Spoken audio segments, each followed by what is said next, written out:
নমস্কাৰ পুনৰবাৰ স্বাগতম জনাইছোঁ আমাৰ ইউটিউব চেনেল হেল্প ফৰ আছামলৈ। বলক আজি কৰোনা ভাইৰাছৰ বিষয়ে অলপ আলোচনা কৰোঁ। বৰ্তমান সময়ত ভাৰতবৰ্ষত 28জনতকৈ বেছি আক্ৰান্ত হৈছে কৰোনা ভাইৰাছত। চীনত এতিয়া 3000ৰ অধিক লোক মৃত্যুমুখত পৰিছে আৰু 30,000ৰ অধিক লোক আক্ৰান্ত হৈছে। প্ৰথমতে এই ভাইৰাছটো চীনৰ পৰা উৎপত্তি হৈছিল। এতিয়া বিশ্বৰ 60খন দেশলৈ এই ভাইৰাছটো বিয়পি পৰিছে।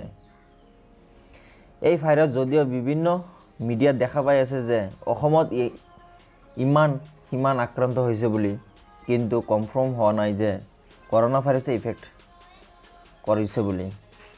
কিছুমান লক্ষণে দেখা দিছে সিহঁতৰ গাত, সেইকাৰণে তেওঁলোকক ছেপাৰেটকৈ ৰাখি সিহঁতক ট্ৰিটমেণ্ট কৰা হৈছে। ভাৰতবৰ্ষৰ এতিয়ালৈকে 28জন লোক আক্ৰান্ত হৈছে। তাৰে দিল্লীত 1জন, আগ্ৰাত 6জন, জয়পুৰত 17জন, তেলেংগানাত 1জন আৰু কেৰালাত হৈছে 3জন।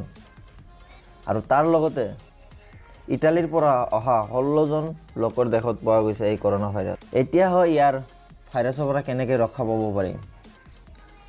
গোমূত্ৰৰ মুখ ধুলে, ব্ৰেকফাষ্টৰ সময়ত ব্ৰেকফাষ্ট কৰিলে গোমূত্ৰৰ জুচ বনাই খালে, লাঞ্চ টাইমত লাঞ্চ বনাই খালে, ডিনাৰ টাইমত ডিনাৰ সময়ত গোবৰ আৰু গোমূত্ৰ খালে এই ভাইৰাছৰ পৰা ৰক্ষা পাব পাৰি। এই কথা মোৰ নহয়, এইখিনি আমাৰ অসমৰ হাজো সমষ্টিৰ বিধায়িকা আমন হৰিপ্ৰিয়াৰ।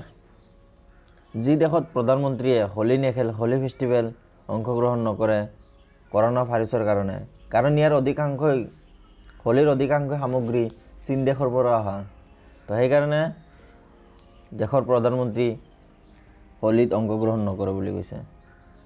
ঠিক তেনে এক বাঞ্ছনীয় কথা আগবঢ়াইছে হিন্দু মহাসভাই। হোলীৰ পিছত তেওঁলোকে গোমূত্ৰ আৰু গোবৰ পাৰ্টি কৰিব।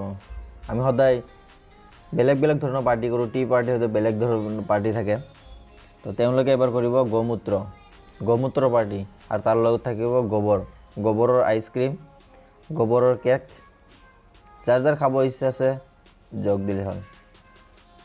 এতিয়াও কৰোনা ভাইৰাছৰ পৰা ৰক্ষা পোৱাৰ কিছুমান উপায়। কৰোনাৰ লক্ষণ হ'ল তীব্ৰ জ্বৰ, কাহ, উশাহ নিশাহত কষ্ট আৰু মূৰৰ বিষ। এইকেইটা হ'ল কৰোনা ভাইৰাছৰ লক্ষণ। কেনেকৈ বিয়পে? আক্ৰান্ত সংস্পৰ্শলৈ আহিলে, মানুহৰ ওচৰলৈ আহিলে, কাহ বা হাঁচিৰ জৰিয়তে, জোৰ কাহ হোৱা ব্যক্তিৰ পোচাক পিন্ধিলে আৰু জনবহুল স্থানলৈ গ'লে। আৰু ইয়াৰ পৰা ৰক্ষা পোৱাৰ কিছুমান উপায় আছে। উপায়কেইটা হ'ল সঘনে হাত ধোৱক, মাস্ক পৰিধান কৰক, জোৰ কাহ উশাহ নিশাহত কষ্ট পালে চিকিৎসকৰ পৰামৰ্শ লওক, জনবহুল স্থানৰ পৰা দূৰত থাকক। এইখিনি আছিল কৰোনা ভাইৰাছৰ বিষয়ে। তো বন্ধুসকল, ভিডিঅ'টো যদি ভাল লাগিছে লাইক কৰি দিব, কমেণ্ট কৰি দিব, শ্বেয়াৰ কৰি দিব, চেনেলটো ছাবস্ক্ৰাইব কৰিব নাপাহৰিব। তো ছাবস্ক্ৰাইব কৰক আৰু নতুন এটা ভিডিঅ'ত নতুন এটা টপিক লৈ পুনৰ লগ পাম। তো আজিলৈ থেংক ইউ।